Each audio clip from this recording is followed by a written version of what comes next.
Bonjour et bienvenue pour un nouveau voyage culinaire. Aujourd'hui nous partons en Italie avec les raviolis.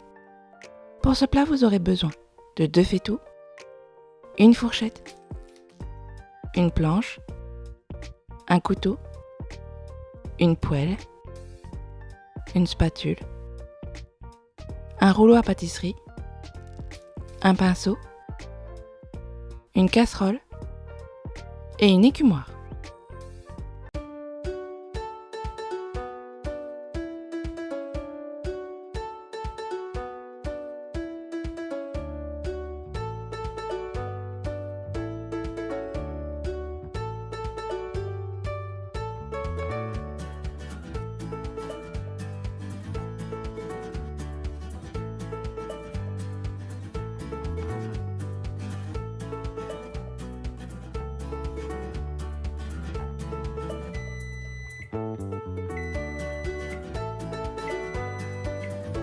Pour ce plat, vous aurez besoin de 200 g de farine, 2 œufs,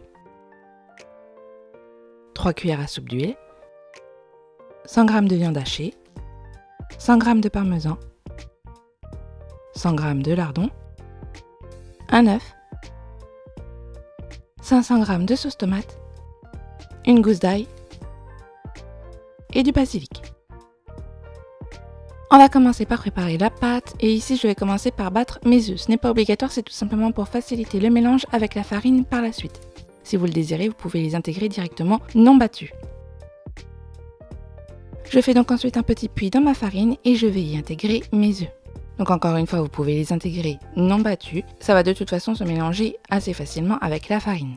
Vous pouvez même commencer à préparer sur un plan de travail si vous le désirez, plutôt que dans un faitout comme je le fais ici.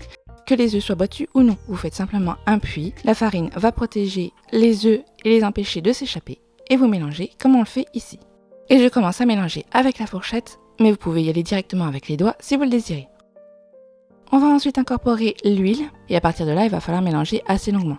Et ici par contre, je ne le fais pas à la fourchette, puisque de toute façon, ça va coller à la fourchette, et je n'arriverai pas, dans tous les cas, à incorporer l'huile dans ma pâte. Donc on y va avec les doigts et ici à la base je pétris un peu mais surtout j'essaye de tout incorporer à l'intérieur de ma pâte assez rapidement pour ensuite pouvoir pétrir longuement et bien tout homogénéiser. Donc à la base on prend sa pâte, on essaye de récupérer la farine tout en pétrissant et essayer de faire intégrer la farine à l'intérieur de la pâte. Et au bout d'un moment, quand on a la farine qui est quasiment complètement intégrée à la pâte, alors là, je commence à vraiment pétrir et à faire des mouvements de pétrissage. Donc on prend la pâte et on la ramène vers l'intérieur et ensuite on appuie dessus pour pouvoir l'étirer un peu. Ça va faire travailler les aliments entre eux et donc vous allez avoir une belle pâte bien homogène. Et à partir de là, on va pétrir pendant 10 minutes. Il faut avoir vraiment une pâte bien lisse, sinon continuez à pétrir quelques instants. Et on va la laisser au moins 1 heure au frais.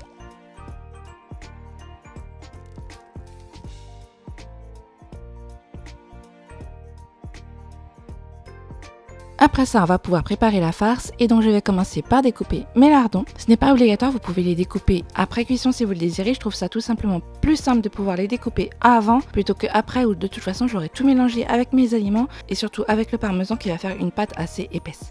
À la base, je les découpe un par un pour vous montrer que je les découpe tout simplement en petits bouts, mais en fait après je vais les prendre par paquet pour pouvoir les découper tout simplement grossièrement en petits bouts. On passe ensuite à la cuisson, on fait donc d'abord revenir les lardons avec la viande. Je ne mets pas matière grasse, ce sont les lardons qui vont pouvoir apporter la matière grasse qu'on veut. Et on va cuire les viandes sans le reste pour le moment pendant 5 minutes. Au bout de même pas 1 minute, vous allez voir de toute façon les lardons qui vont pouvoir rejeter un peu de graisse, mélanger un peu pour bien répartir la graisse. Et à partir de là, on cuit comme d'habitude sa viande.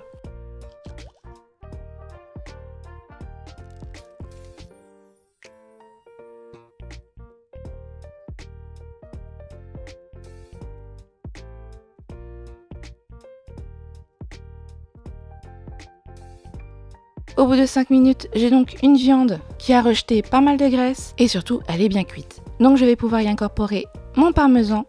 Ici c'est tout simplement pour avoir un bon goût mais ce n'est pas le liant que je cherche. On va remettre un liant par la suite pour notre farce. Donc ici on met du parmesan, on va le faire fondre donc ça va coller. Si vous le désirez, vous pouvez mettre le parmesan une fois la viande refroidie pour faciliter un peu le mélange ensuite avec le liant. Moi je préfère quand même que le parmesan soit d'abord cuit avec la viande, tout simplement pour que le parmesan soit bien réparti et donc s'accroche à la viande pour la suite. Ça va être un peu moins facile par la suite pour incorporer, mais ça sera bien meilleur et bien mieux réparti. Et on va laisser refroidir sa farce.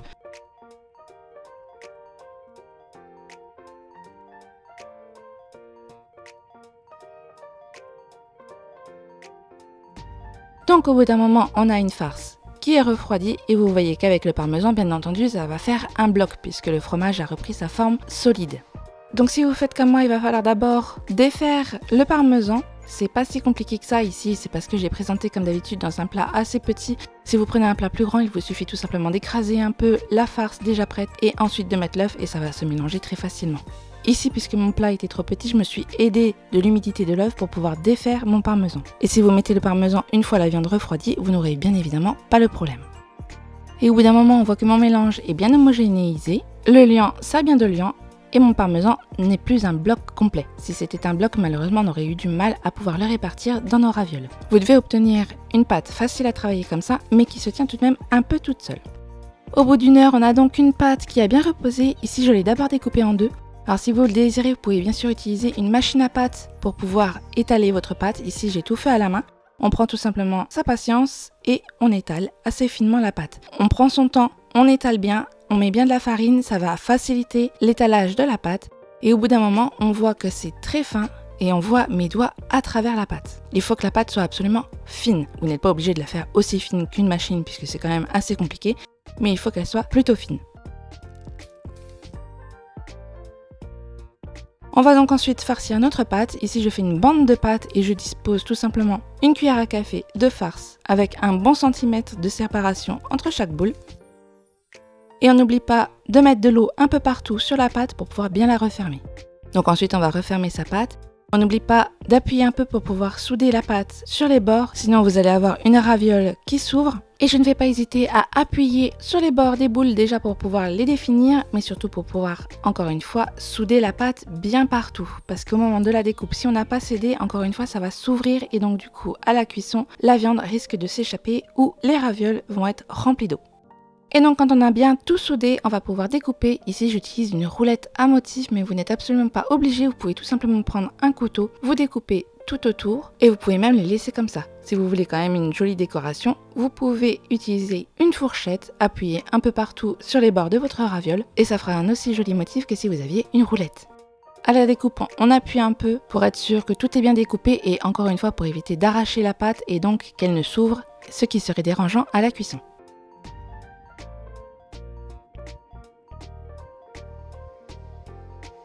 Et donc on va cuire nos raviolis durant 5 minutes dans de l'eau bouillante. On ne la sale pas, avec le parmesan qu'on a mis à l'intérieur, il y a déjà suffisamment de sel pour tout. Et donc au bout de 5 minutes, on égoutte nos pâtes exactement comme des pâtes traditionnelles.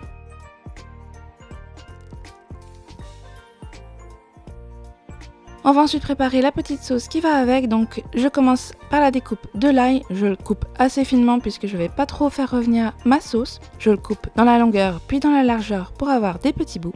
Ensuite je vais faire chauffer la sauce tomate toute seule et je la porte à ébullition.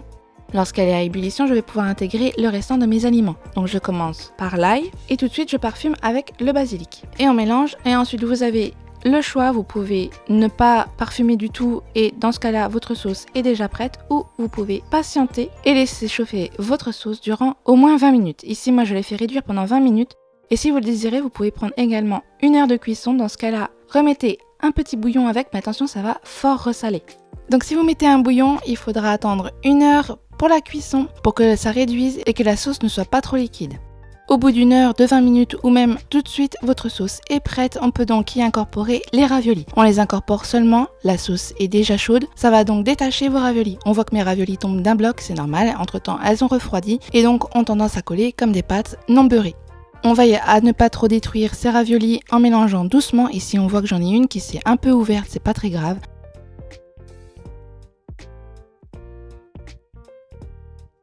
Et au bout d'un moment, vos raviolis sont prêtes. Bon voyage en Italie!